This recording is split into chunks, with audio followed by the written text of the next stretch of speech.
So, Jai Sri Manarayana. So far we have until now, in the last few months, first 26 slokas of chapter 1, Arjuna Vishada Yoga. We discussed how Arjuna got transformed, right? Uh, his state of mind has been transformed.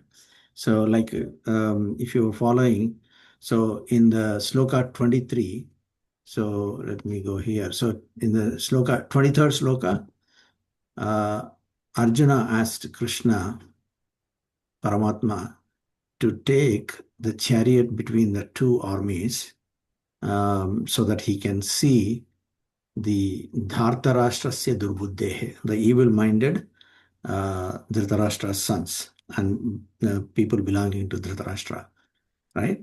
So that was in Sloka 23. And since Sri Krishna Paramatma being the Asrita Vyamoham with Bhakta Sulabhaha, meaning he is easily accessible, I mean, for his devotees, he would do anything. That's what our Acharya say, right? So he took the chariot between the two armies. And then in Sloka 25, last week we discussed, he asked, Krishna Paramatma asked Arjuna to see the armies on the other side.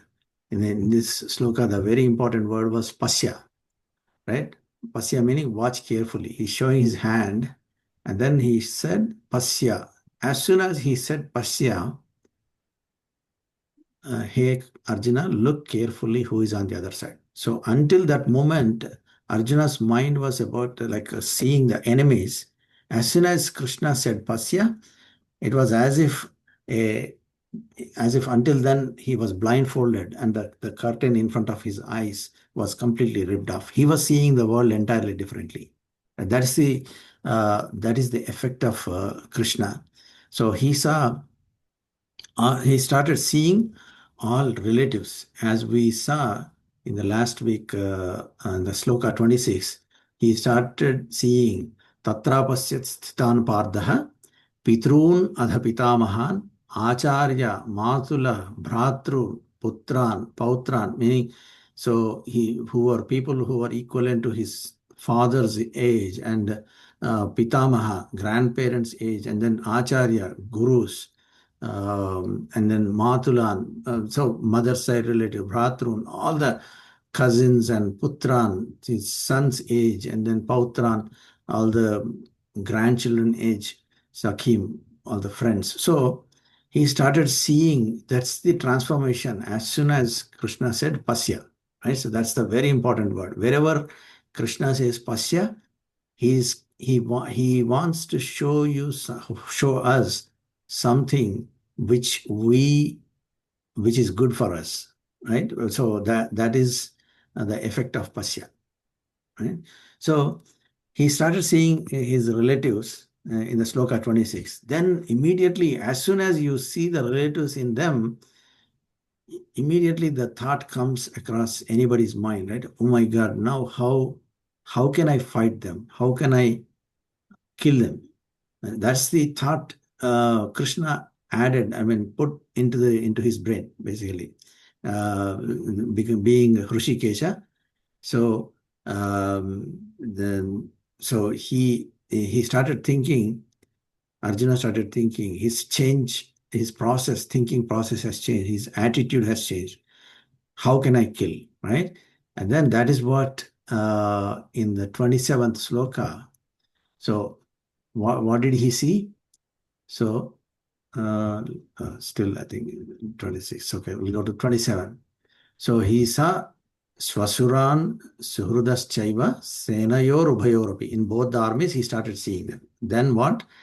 Tan Samikshya Sa Kaunteyaha Sarvan Bandhun Avasthitan. So the whoever was stationed there, all the relatives, he started seeing. And actually, our Acharya say, so in here, the in the Pravachanam says, like, who is not his relative, right? Even before he thought the enemies, but So who can he not count as his relative? Everybody is a relative in the sense, our Acharya says, I mean, even though everybody, all of us are born from our mother's womb, before that, all of us, according to our scriptures, are made of these panchabhutas, the five elements, which are all coming from the earth, right? So everybody is related to this earth. So in a way, our Acharya says everybody is related. So to each other. So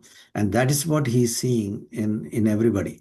That's what Krishna wanted to show him. These are not in a way you are all related, right? As soon as we see the relatives, what do? We start we start showing the respect or love towards the relatives. I mean, as soon as you think of somebody as a relative or friend, all those feelings come in mind, right?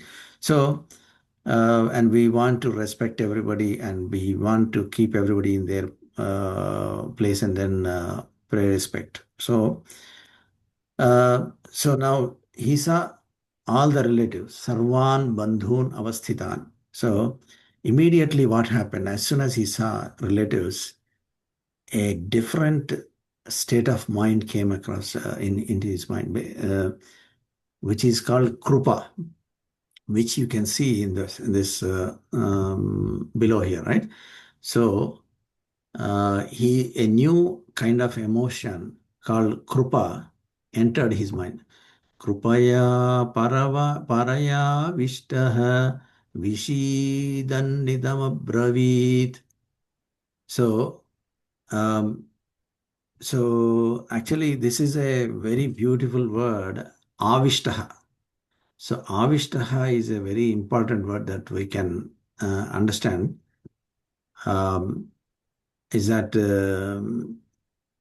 see in olden days, I mean, at least in India, we used to see.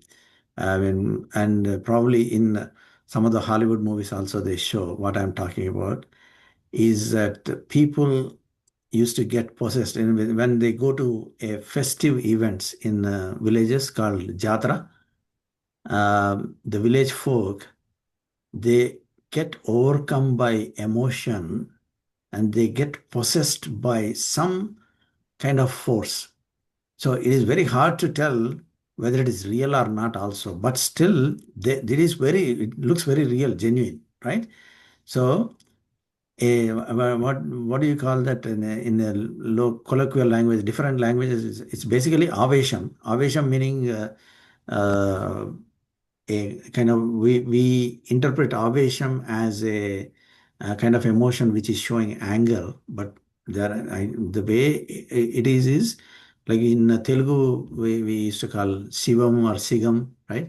People get possessed by some force and they do extraordinary things in that kind of possession, right? So regardless, we don't have to go into that whether it is real or not. That's not our topic. But avesham or avishtaha is a one person who became possessed by some kind of a emotion, right? So, as it says here, right? Avishtaha, meaning possession. Possessed by what? Possessed by some deep, strong emotion. Okay, so what happens once we get possessed? We forget our nature. I mean, we may not have experienced personally ourselves, but when we see people who are possessed by that kind of a external force, we see that they forget their complete nature and they go into a state controlled by the force which has occupied them or possessed them. And they used to call, as I was saying, Shivam or Sigam, right? So um, now here, Arjuna is possessed by what? But not by any external force or for a demon or anything like that. Right? He was possessed by a state of mind or an emotion called krupa. Okay, so I mean this actually this avesham or a possession, as I was saying earlier, even in I mean, just for entertainment, they show in Hollywood movies also, right? That exorcism, just so we can relate to what I'm talking about. If you are not connected, the exorcism they show, like the people who are possessed, they uh, they they act differently. So of course it's for entertainment they show, but that's what he's possessed by an emotion called krupa. And so what does krupa mean? Krupa means, actually I have given the meaning here. It is compassion. People have say it is compassion. So, and when you are possessed by something, all of your deficiencies or all of your current state of body, they don't I mean they are immaterial. Like just for example, if somebody is like very weak, but when he is possessed by something, he will completely go out of his nature. Even though he is weak, he starts jumping and he starts running, or he or she, right? So so they start talking all like which does not make sense for them, right? So now Arjuna is possessed by something called krupa, right? Now, what does krupa mean, and what are the attributes? I mean, krupa meaning, we have very simple meaning, we give compassion, right? But just by thinking that okay, it's compassion, we are not doing any justice to that word krupa. Okay, this is a much deeper meaning. So, like what our scriptures define krupa as, there is three different stages. Okay, so there is a little bit technical we'll get here, but I think that in the end it will all make sense. Like, there is paradukha, uh, nirachikirsha, okay, and then paradukha, asahishnuta, then paradukha, uh, dukkhitvam. Okay, so what does, these are all interrelated. One leads to the other. Okay, so when we say paradukha dukkhitvam, can anybody try to give like what I know nirachikirsha is a very strong word. We'll come to that. Asahishnuta or dukkhitum. I think paradukha means others dukkham, right? Others dukkham. Okay, dukkham means sadness, right?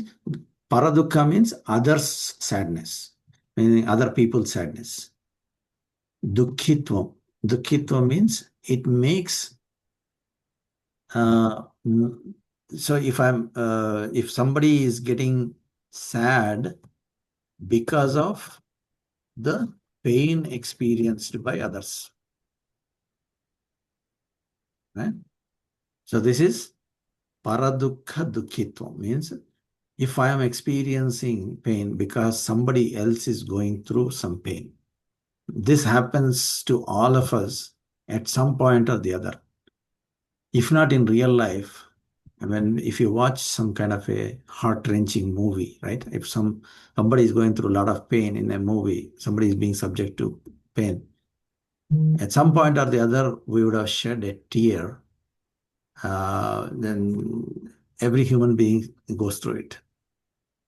It's not a pain directly caused to us, but it's somebody is suffering from the pain, but we can feel that pain. How difficult. I mean, automatically, without our own effort, we put ourselves in the shoes of that other person who is experiencing the pain, right? So that is what paradukha dukkhitvam. Okay. Uh, so, so what this leads to is paradukha asahishnuta. Asahishnuta means we can, sahanam. Sahanam means what? What does sahanam mean? Anybody? Tolerance. Tolerance. Yeah, perfect. Thank you, sir. So, tolerance, right?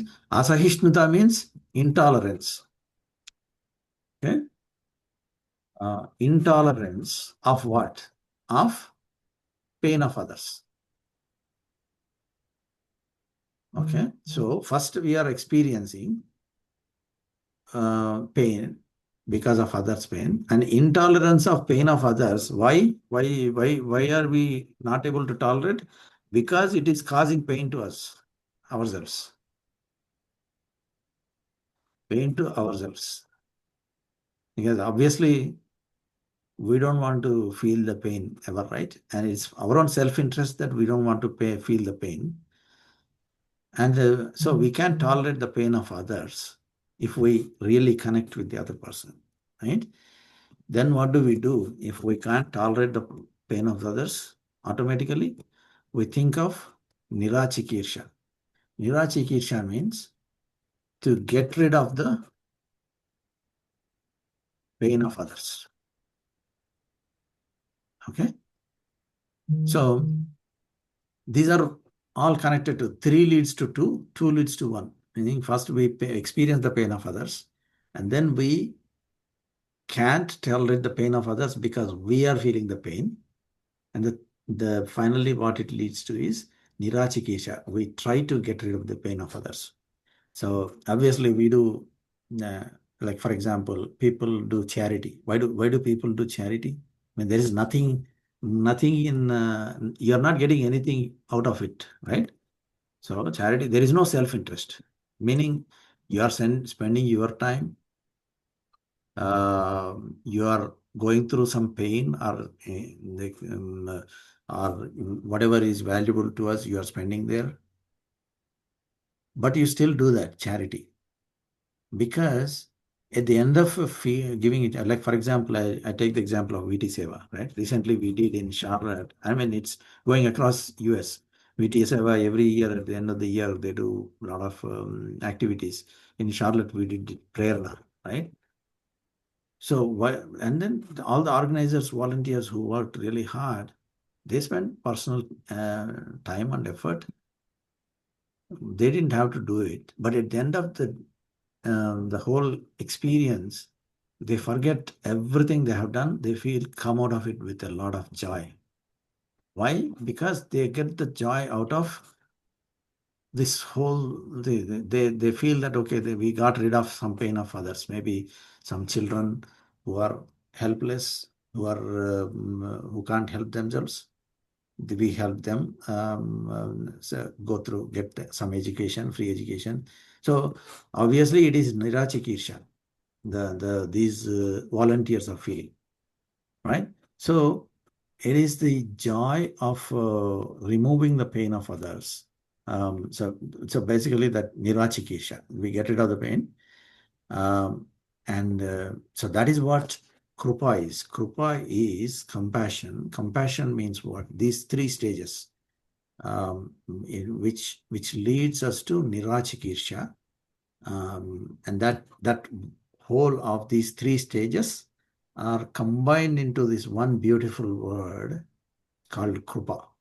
Whenever you think of this sloka, krupaya paraya vishtaha, now when as soon as you see this sloka, going forward, you will go deep into like what is the avesham that Arjuna felt and what is the emotion that he felt, right? The krupa has completely occupied, possessed him. And what did it lead to? It led to Vishadam. So this is the very first time in Arjuna Vishada Yoga. This is the first time in the 27th sloka we are hearing the word Vishadam. Vishadam means filled up with sorrow. Sorrow is nothing but Vishadam. And Vishadam is filled up with sorrow. Because the krupa became huge in him. The compassion, krupa, completely it kind of expanded. The krupa has expanded in his heart and it completely immersed him. He got immersed in the krupa. So that is why he became possessed by the krupa. And So now Arjuna's Vishadam, this Vishadam, which Arjuna is experiencing here in the 27th sloka, this is a tool, right? So this is the Krishna Paramatma took Arjuna's Vishadam, sorrow, as a tool. Tool is nothing but yoga, right? He took it as a tool to give him welfare, meaning to make him a better person and to make him do things, great things. And through him, he gave the same message to all of us, because on this earth, whoever is born, no one is exempt from Vishadam. No one is exempt from sorrow. Everybody goes through sorrow at some point or the other. Sometimes it is expected, sometimes it's not expected, right? So, and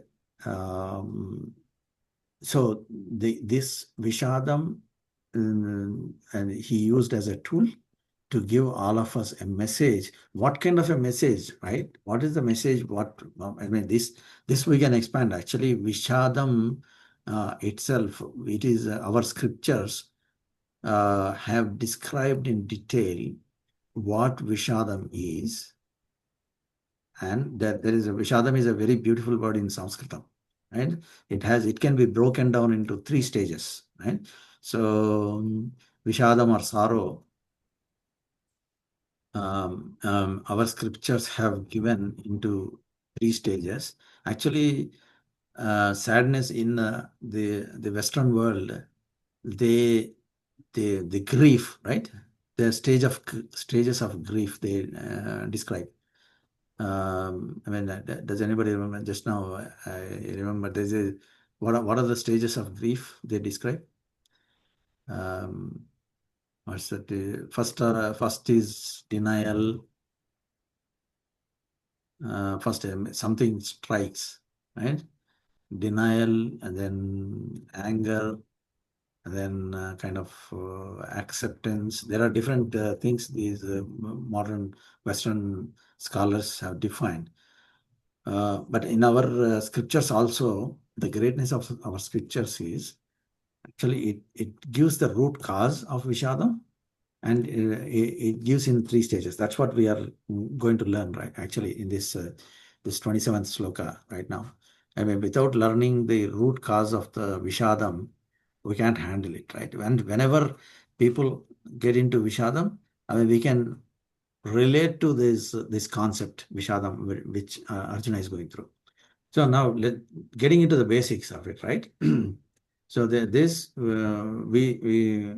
this probably the denial anger will that concept may or may not help.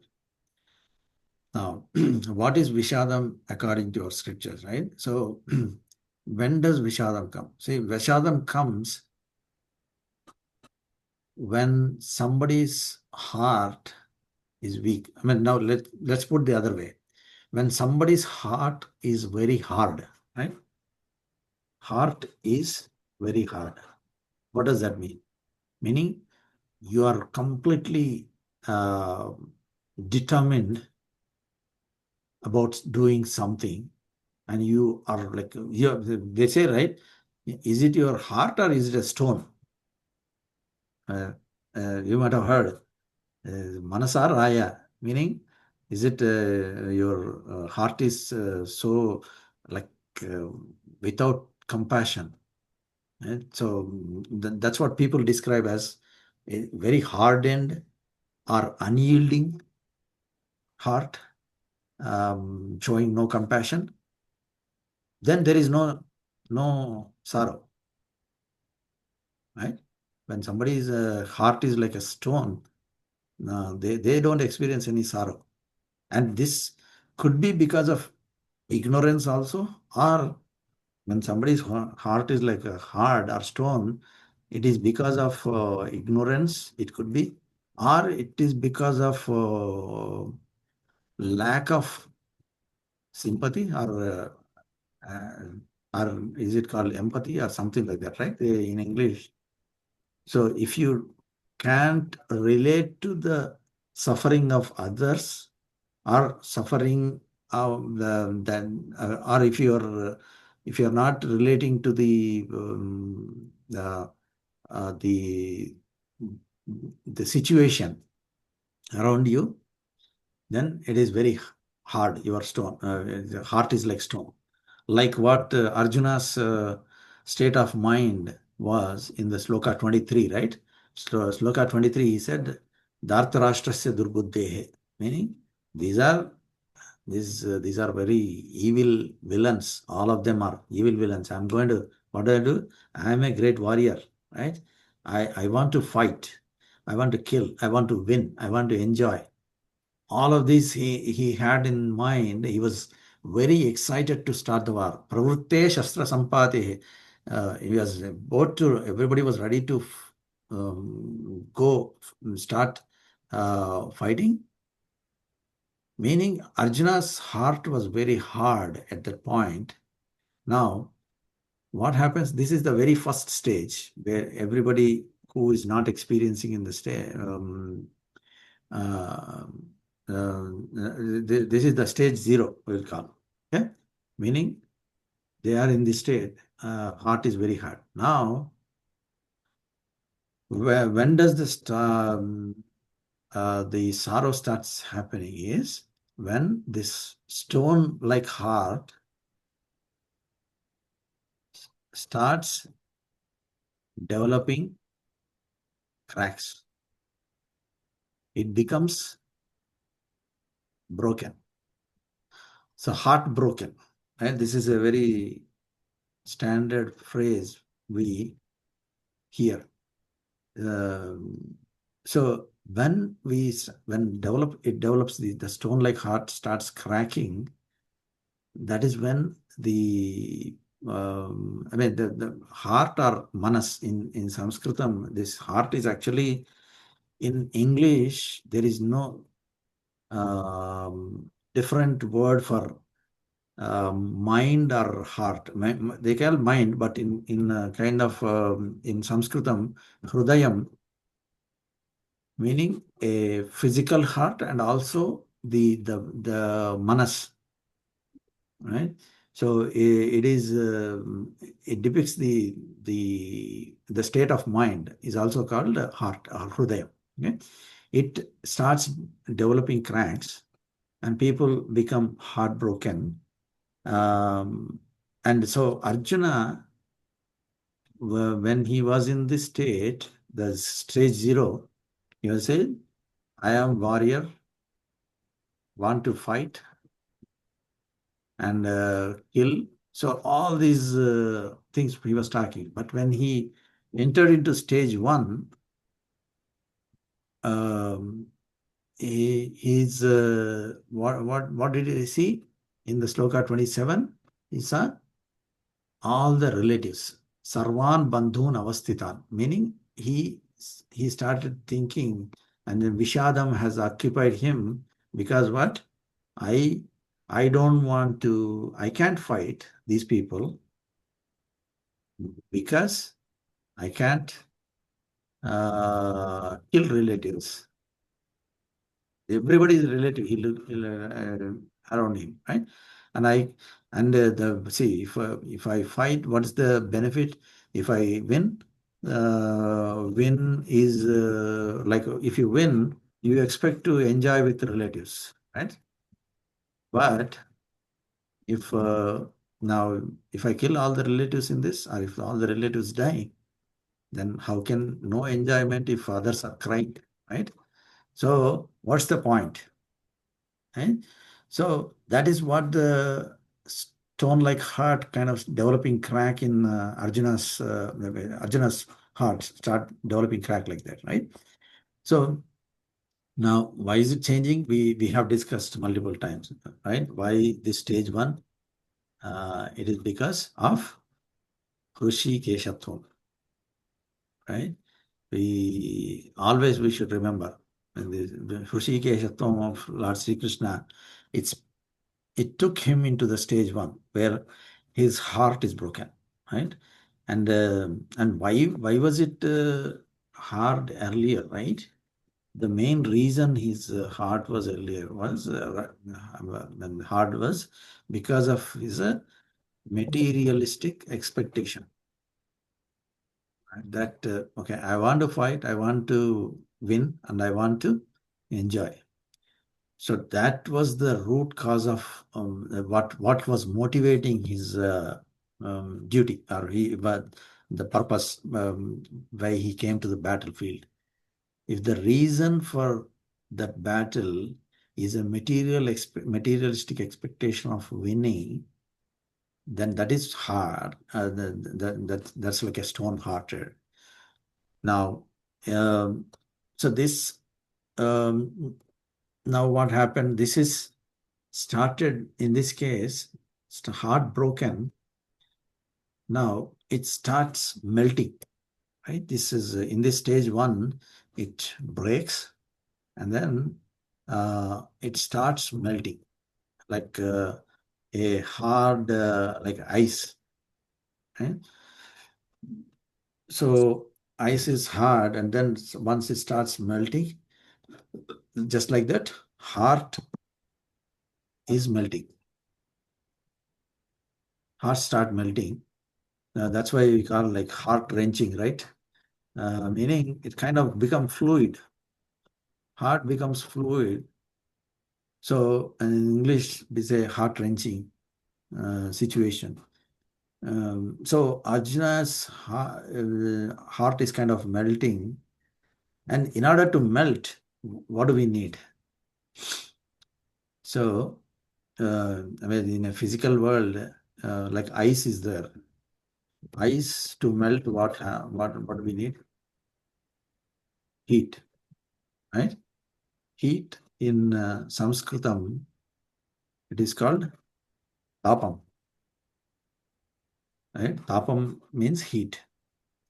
So, in order for something to melt, or you need heat, which is tapam. So, and it does not happen like suddenly. You put ice and then a block of ice and then put fire underneath it. Suddenly it doesn't become water. It slowly starts melting. Right? So it gradually it happens. So there should be tapam. So in order for Arjuna's heart to melt, and even for in our case also, uh, it's in order for us to start experiencing Vishadam. If anybody is experiencing Vishadam, the root cause is that our heart melted, and then that melting is because of a tapa. Okay, so just to so we're all on the same page. Vishadam is because of melting of heart, which is because of tapa. What are these tapams? Our scriptures give. So basically, so um, we want to there are different kinds of tapams, which we'll get into it. But so the Vishadam is happening again because of something. So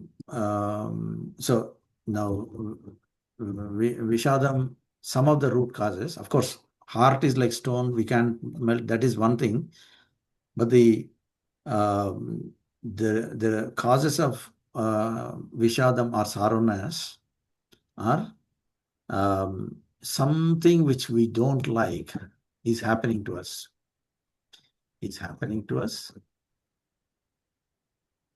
Or something, the second one is something we like is taken away from us. Right? So in this case, this whole thing I spoke about, like these three stages of Vishadam, three things that are causing Vishadam, they fit into this. We don't like is happening to us, right? So maybe somebody is suffering, and then that suffering is causing our suffering. So this is like something like we don't like is happening to us. That's the first part.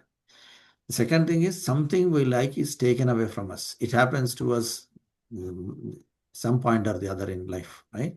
So these both of these things, there are no other causes than these two for anybody to experience Vishada. Just think about it.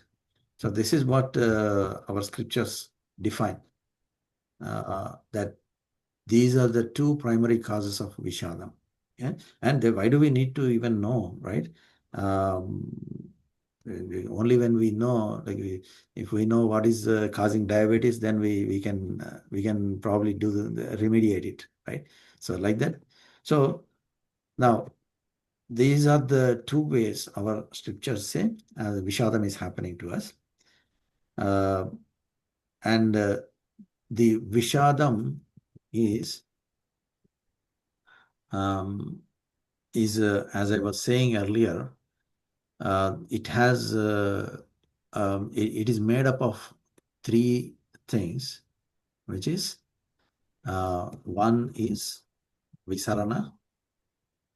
I'll explain just, we already discussed this. Visarana, Gati, and Avasadana. And these are the three stages, like earlier we were calling like these three stages, right? Whereas in English, the Western thing, I think 5 stages of anger, they say. But this is primarily it gives how we start experiencing it and how we get out of it. Everything is defined in here. Okay. So Visarana is the cracking of this heart, like this developing cracks is called Visarana. Okay. So this developing cracks is called Visarana. This is the first stage, right? As I was showing, this is the first stage, stage 1. Now, the stage 2 of this is the Gati. Gati means a motion, some motion from one stage to other stage or one place to another place. Gati. Okay. So what is in motion here? Motion or movement from one place to another is Gati. What is in movement here? Once ice starts melting, can it be in one place? It can't, right? It starts flowing from higher level to the lower level like this. It can't sit in one place. It starts flowing. So once our heart starts melting, it flows here and there. Flows meaning it's not physically flowing anywhere, but our The feeling, thoughts. Yes, sir. Any comment? the feelings. Yes, sir. Yeah, exactly. The emotions, the feelings, they they jump in mind up and down. Like, am I doing this right, or should I have done this right, or what? Why is this person doing like this? So many emotions, like it is like flowing here and there, and what can I do to rectify? Right? All of these things in motion, thought process. It happens. This gati is after melting, and this gati can be um, uh, it is because of either happiness also or sadness also. Okay. So I mean, even so, sadness, of course, we understand, right? When somebody's sad, heart starts melting, then mind goes here and there. Even if somebody is experiencing happiness also, that stable mind, the stone-like mind, kind of starts melting, and then in a happy mode also, the visarana happens. So, but that's in a like a positive state of the thing. But that we are not concerned right now. We are concerned only about the negative side of it. Okay.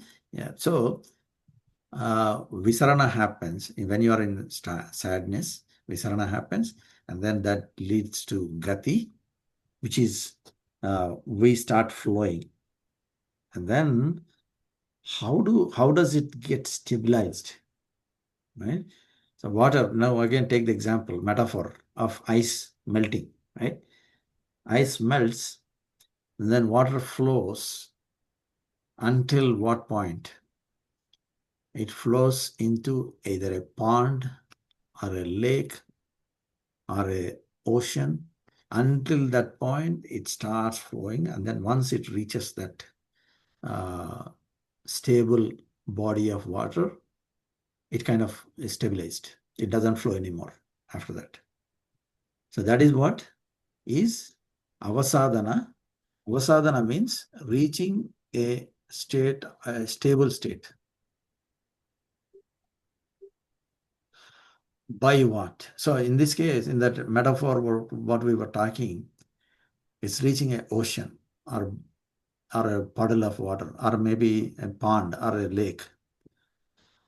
Here, reaching a stable state, meaning reaching a knowledgeable person. So this is the key, which the Western scholars, they don't discuss this part, the 5 stages of anger. And our scriptures, the greatness of our scriptures is, it describes clearly what we should be doing, right? Knowledgeable person or a guru. If we reach an experienced person, knowledgeable person, knowledgeable person meaning the person who has a knowledge of scriptures. Right? Scriptures is actually in our lifetime, people live 100 years, 120 years. 120 years is the maximum lifetime, right? How much of a knowledge can one person acquire by their own experience? Of course, experience matters, but we can't experience all of the things. Whereas the scriptures that are given to us, that we, like Bhagavad Gita itself, right, is a body of knowledge that has so much of the useful knowledge for us, that if we benefit from it, if we reach that state, avasadhana, we reach that person, guru, who can teach us the scriptures, or we listen to the scriptures of the pravachanams or the preachings of that learned person who has learned it from scriptures, not their own personal experience. If somebody is talking, okay, I learned this, okay, that's good. Maybe it is valid for some situations. Maybe somebody good at something may not be good at all the things, right? So if I have acquired knowledge on some small topic, okay, I may be good in that one topic. I can probably guide, but a lot of other topics I may be ignorant, right? So, but whereas somebody who has learned the scriptures, they can at least when it comes to the matters of the mind or matters of the lifestyle, I mean, they can give us the guidance, the scripture. So basically, avasadhana is not about physically reaching some place, but the going in our state of mind, in order to stabilize our state of mind, the motion that has been started, the gati that has been started, to stabilize it into a state of mind, just like water which is flowing, which melted from a body of ice and then started flowing and then reached a puddle. We should be doing the same thing if we experience Vishadam, right? Vishadam is Vishadam, Visarana, Gati, Avasadana. All of them put together is Vishadam, meaning the word itself is giving us the solution also, not just the sorrow, but the solution is to reach a guru, right? So now there is just one other important aspect here, right? So we discussed here Vishadam here. Now, in order for melting, I discussed here Tapam, right? Tapam is the heat. Okay. What kind of heat? I mean, of course, we understand metaphorically, ice, just put some heat, it melts. How does our heart melt? Why does our heart melt? Why do we experience? We already gave the solution of like Vishadam, Avasadana. This is the solution. But first of all, we need to understand why does our heart melt out of which is leading to sorrow, right? Anger. Yeah, yes, yeah. Anger. Why do we get anger also, right? So the anger is, yes, perfect. Actually, Arrogance. anger or maybe sadness. Anger is an Sadness. emotion. Yeah, Mm-hmm. sadness. Basically, why is sadness happening, right? What is causing the sadness? What is causing that heat? See, okay, why I'm saying heat is, see, when let's say I'm experiencing sadness, maybe because of, or anybody, this can be, this is not a secret. First, what do you start feeling? You start feeling heat, right? See, if somebody said something to you, Feeling you feel bad, like you're in a bad on fire. something. Yeah. Huh? Feeling bad on Yes. some things Yeah. or something. It starts heating up, body starts heating up, you will feel like you're on fire, right? Sitting on fire. So I mean, only when then tears start flowing. Either somebody said something or you lost something very valuable, right? Mm-hmm. You feel like heat. You can't even, you don't feel hunger, you don't feel sleepy, you can't sleep, you can't eat. It's because of the heat that is there, right? The tapam we are experiencing, right?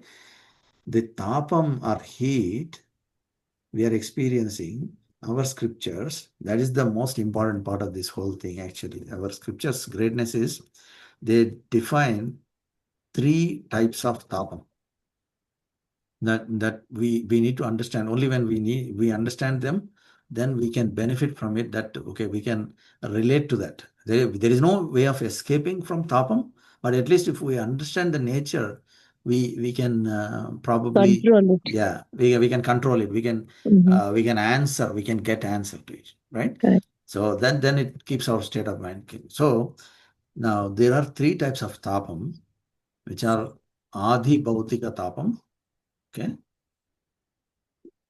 Adi Bhautika Tapam. Then second one is Adi Daivika Tapam. Okay. And the third one is Adhyatmika Tapam. Adi Atmika. So it becomes Adhyatmika. Okay. So now let's understand one by one, right? So Adi Bhautika Tapam is, Bhautika means physiological, physical, right? Bhautika means physical. Physically, something around us. Either it could be other life forms like maybe like mosquitoes, example, or any animals around us which physically they can cause harm to us if they are, or even human beings also, right? Humans or nature, basically nature around us entirely. So they they cause, because of those forms, we experience tapam, heat. They all can generate heat in us. They can lead to our state of mind to get like completely disturbed, any of them, right? So this is adi bhautika tapam. Then adi daivika tapam is, uh, daivika means daivam, daivika means devata, the Divine. divine, yes, sir. Yeah, thank you. And so basically, they are forces of energy which can help us, and also it can divine forces of energy. They can help us, or also if we don't use them properly, or if we abuse them, right? They can cause and sometimes even out of our control also, like for example, like a cold, heat, or rain, floods, things like this. They are forces of nature. In our scriptures everything is associated with a devata. So we respect them, we treat them with respect. So we don't abuse them. So these can cause tapam. And then there is a third, adhyatmika, atma. Atma means atma has different meanings in different connotations, actually, contexts. Mm. Atma is in one context, okay, is a soul, our soul. And another is manas. Manas is mind. And even Paramatma is also Atma. So different contexts, based on the context, we take the meaning. So that's what our acharyas give the right interpretation so that we don't get deviated, right? In this context, Adhyatmika Tapam, Atma is the manas. So our own manas, our own mind can be the cause of uh, pain. Like, okay, for instance, okay, did why did I not get this when somebody else got this? Why did I mean, somebody who is experiencing much better than me?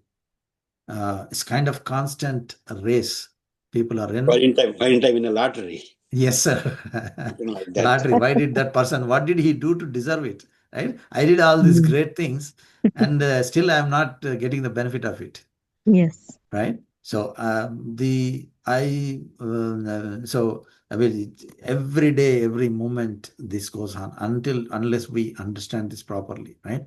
So is it the other person, even, okay, forget about lottery, even some things, I mean, the two of you, like we have two of us, like a person, every day he did the same thing as like me, but probably he got better recognition than me.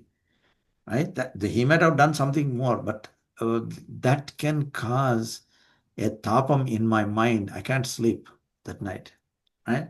So that is the adhyatmika tapam. If we understand, out of all the three tapams, which one is the most difficult or the most painful? Do you think? What is the Adhyatmika. Atmika. Yep. Atmika. Everybody agrees that. Yes, that's exactly right. Adhyatmika is the one.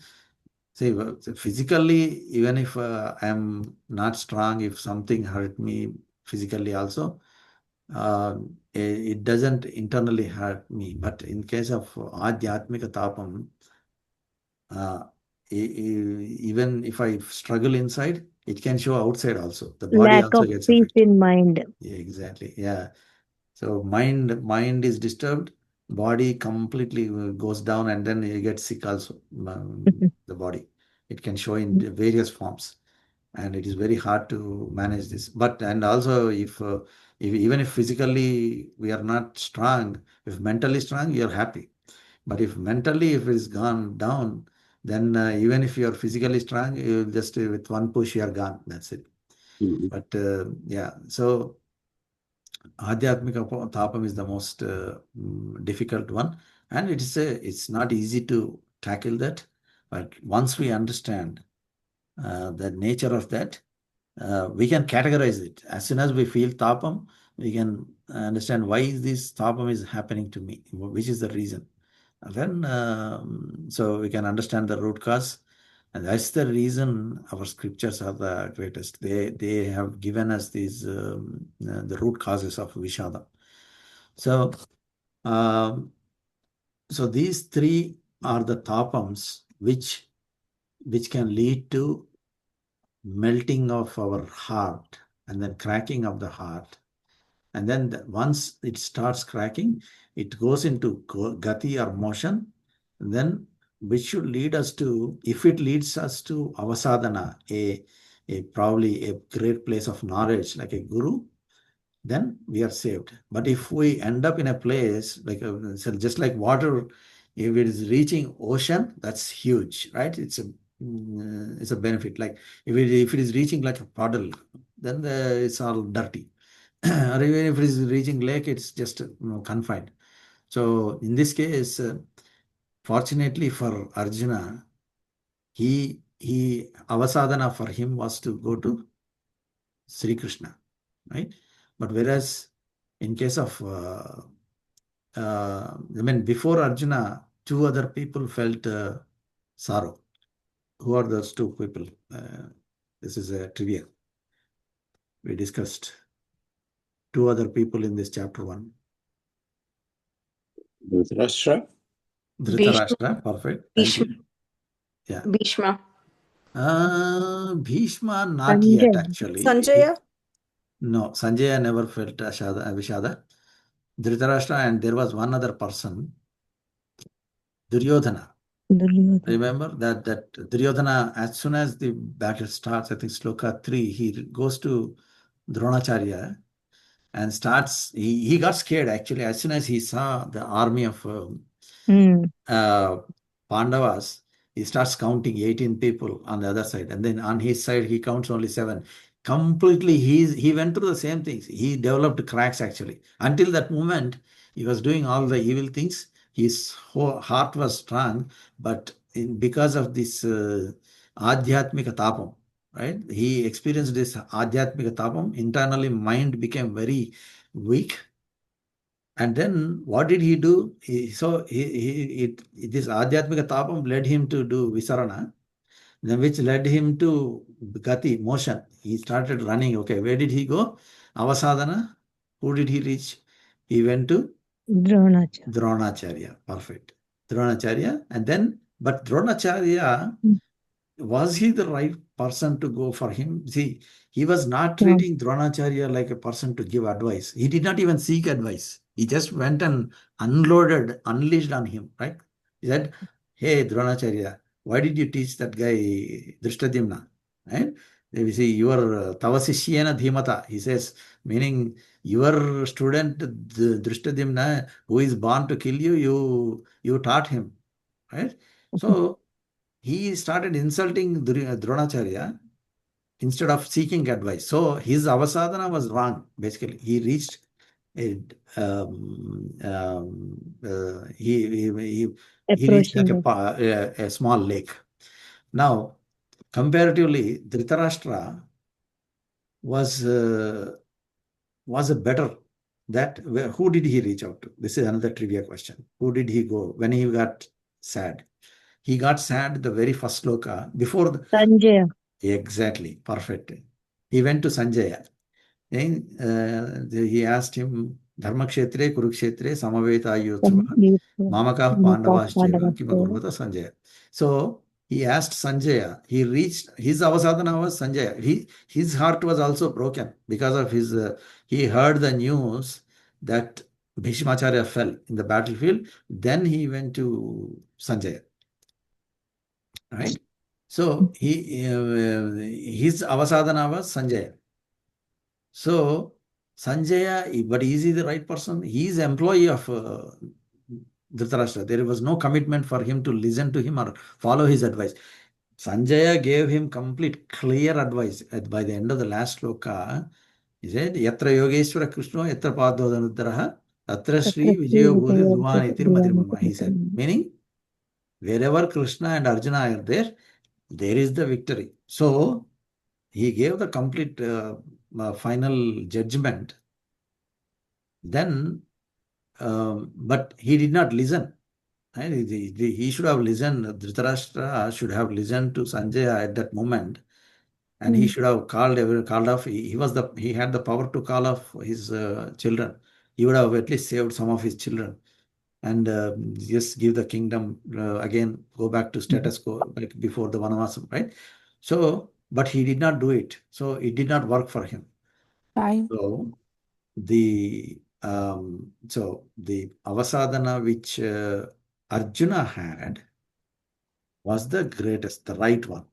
Meaning he went to his Sri Krishna. Yeah. So, and that led him to do the right thing. And in our case also, we can go to Sri Krishna. Meaning, of course, fortunately, Arjuna had Sri Krishna in the physical form. For us, he is there in the scriptural form, like Bhagavad Gita. If we learn Bhagavad Gita thoroughly, like our Acharyas gave this whole explanation, right? And the scriptures tying this together, this whole connecting the dots. I mean, if we learn Bhagavad Gita just okay, sloka by sloka, and then just move on, we don't learn anything. But if we run like this, we I mean, we can make good use of it, and it will be helpful for all of us. So that's the so now what this led to, right? Where we start the 27th sloka itself. So here, if we go, Krupaya Paraya Vishtaha Vishidantam Vishidan Idam Abravit. This he said. What did he say? Being possessed by this emotion of Krupa, he said this. What effect did it have on Arjuna? That we will continue to learn. Any comments or pointers or feedback, anything on what we learned today or what we discussed today? So if we think, Venkat Garu, like our body is like an ice. By keeping these tapams within you, we could either destroy or we can improve our thoughts and all, right? That's how. So basically, this helps us address and remediate. There is no way we can escape this visarana gati. See, when something strikes, definitely no matter, maybe some great learned souls, scholars, gurus, acharyas, Jeeyar, Swamis, they may have like they don't go through all of these emotions. But every normal human being, we never know when this strikes, right? So, and there is nothing wrong also. There's nothing wrong in going through these phases. What is wrong is doing the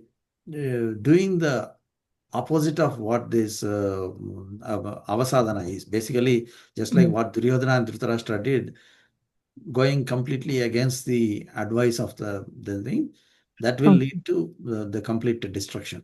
But see, that's what we see every day. I mean, we see in newspapers, people who have gone through Vishadam, they either inflict harm upon themselves or harm on others. And there is no exception. I mean, even people who know this knowledge also, when the time comes, we get overcome by that emotion.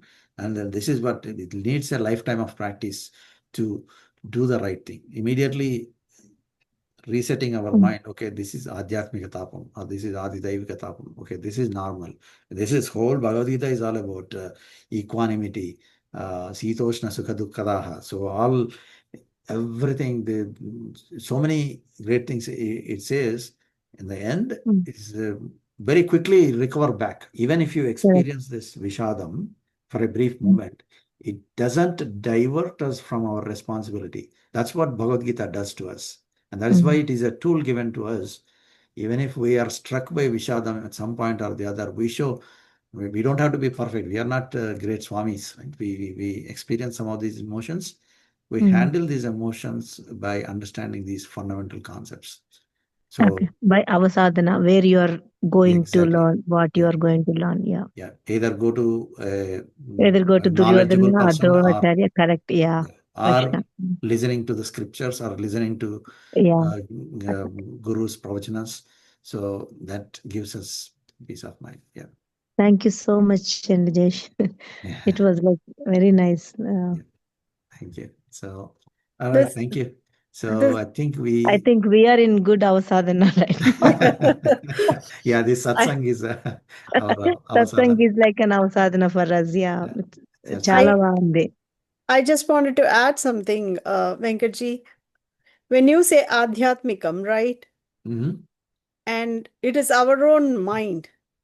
If we put everything on Hrishikesha, who is the controller of all our senses and everything, right? Will that help with the Visarana and avasadhana? So that is what he does. So if we Sharanagati, right? If we do Sharanagati, and because he is Hrishikesha, He can control, but he by nature. So the karma is, as we I think discussed a couple of sessions back actually. So the senses, controller of senses, basically Hrishikesha is controller of senses, right? So Indriyas, I mean, controller of Indriyas, but the first controller, if we don't do the Sharanagati to Sri Krishna, the first controller of senses is our karma. Karma is the master of our senses, basically. It leads us to do so many things. If we have good karma, that's why even if some people don't do Sharanagati also, they do some, we all the time, people maybe doing good things, positive thoughts, so many things because of the karmas. But if karma is not good, that's what our scriptures say, that karma is not good, then we are bound to, our senses, our indriyas are bound to go in a negative state. And that is when, if we surrender, do a Sharanagati, maybe, that's what the entire Bhagavad Gita is about, how we have to feel when we are doing things. So the practice of it. And once we learn that, that is it. I mean, he will be the Hrishikesha. He will be our controller of our senses. Yeah, good question. Yeah, nice discussion. So, any other ideas? All right, I think today I took more time than we usually do, but the topic was, could not leave it in the middle. Okay, we'll wrap it up with the ending prayer. Om Agnenaya Supatharaye Asman Vishwani Deva Vayunani Vidvan Yuyodhyasmat Juhurana Bhuisthante Nama Uktim Vidhema Om Purnamidam Purnamadaha Purnat Purnamudachyate Purnasya Purnamadaya Purnamevavasishyate. Om Namah Paramarishibhyo Namah Paramarishibhyah. Om Namah Paramarishibhyo Namah Paramarishibhyah. Om Asmat Gurubhyo Namaha. Jai Sri Manarayana. Jai Shrimanarayana. Jai Srimanarayana. Jai Srimanarayana. Jai Shrimanarayana. Yes, Monday. Jai Sri Manarayana. Yes. Jai Shrimanarayana Venkata garu. Yes, sir. Thank you, sir. Thanks for joining. Yeah.